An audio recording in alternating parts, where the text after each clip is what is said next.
TRS working president KTR లీలలు Dubai దాకా పాకాయి. KTR close friend cum benami Kedar, చిన్నదరకు వర్కింగ్ పార్ట్నర్ కేదార్ మిస్టరీ మరణంతో మొత్తం గుట్టు బయటపడుతోంది.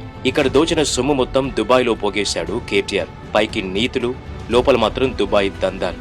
ఇక్కడ డబ్బు పోగేస్తే దొరికిపోతామని యుఏఈకి తరలించాడు. కానీ పాపం పండింది. కేదార్ మిస్టరీ మరణంతో ఒక్కొక్కరి గలీజ్ దందాలన్నీ బయటపడుతున్నాయి.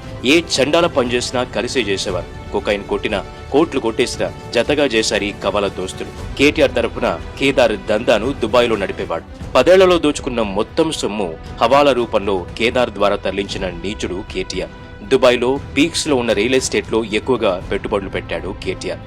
ఆ తర్వాత గోల్డ్ నుంచి చమురు, హోటల్స్ ఇలా అన్నింటిలో మన తెలంగాణ సొమ్మును పెట్టుబడులుగా పెట్టాడు. ఈ డబ్బంతా తెలంగాణ ప్రజలదే. 10 ఏళ్లలో 1000 ఎకరాల భూముల్ని దోచుకున్నారు. తక్కువ ధరకు భూములు కొని ధరణి ద్వారా దందా చేశారు. నిషేధిత జాబితాలో ఉన్న భూముల్ని సైతం తొలగించింది కల్వకుంట్ల కుటుంబం. తర్వాత ఫేక్ రియల్ భూమి సృష్టించి భూముల విలువలు పెంచారు. అలా 1000 ఎకరాల ద్వారా వచ్చిన 1000 కోట్ల సొమ్మును హవాలా ద్వారా దుబాయ్కి తరలించారు. కొంత డబ్బును క్రిప్టో కరెన్సీ ద్వారా కూడా దుబాయ్కి చేరవేశారు. స్విస్ బ్యాంకుల్లో అయితే దొరికిపోతామని దుబాయ్కి మకా మార్చాడు టిల్లు.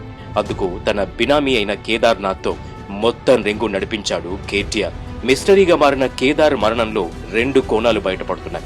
ఎందుకంటే టిల్లు గుట్టు మొత్తం కేదార్ కు తెలుసు. డ్రగ్స్ కేసులోనూ కేదార్ నిందితుడు, పైగా చిన్నదొరకు బినామీ. రంకు నుంచి రియల్ ఎస్టేట్ వరకు అన్ని కేదార్ తో కలిసి చేశాడు. మొత్తం టిల్లు దుబాయ్ వ్యాపార సామ్రాజ్యాన్ని కేదారే చూసుకునేవాడు. ఇతనికి తోడుగా ఉత్తర తెలంగాణకు చెందిన 10 మంది బీఆర్ఎస్ నేతలు కూడా దుబాయ్ లో పెట్టుబడులు పెట్టారు.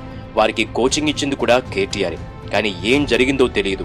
వ్యాపారాల్లో తేడా వచ్చిందా, వాటాలు సరిగ్గా పంచుకోలేకపోయారా, లేదంటే బినామీగా ఉన్న కేదార్ కేటీఆర్ కు ఎదురు తిరిగాడా? దుబాయ్ గుట్టు కల్వకుంట్ల ఫ్యామిలీకి ఎరకన్నట్లు కేదార్ ను లేపేశారు. కానీ ఆ పాపం పగిలి నిజాలు కల్వకుంట్ల పుట్టలోంచి బయటకొస్తున్నాయి. ఇంత చండాల పనులు తెలుగు రాజకీయాల్లో ఏ నీచుడు చేయలేదు, ఒక్క కేటీఆర్ తప్ప.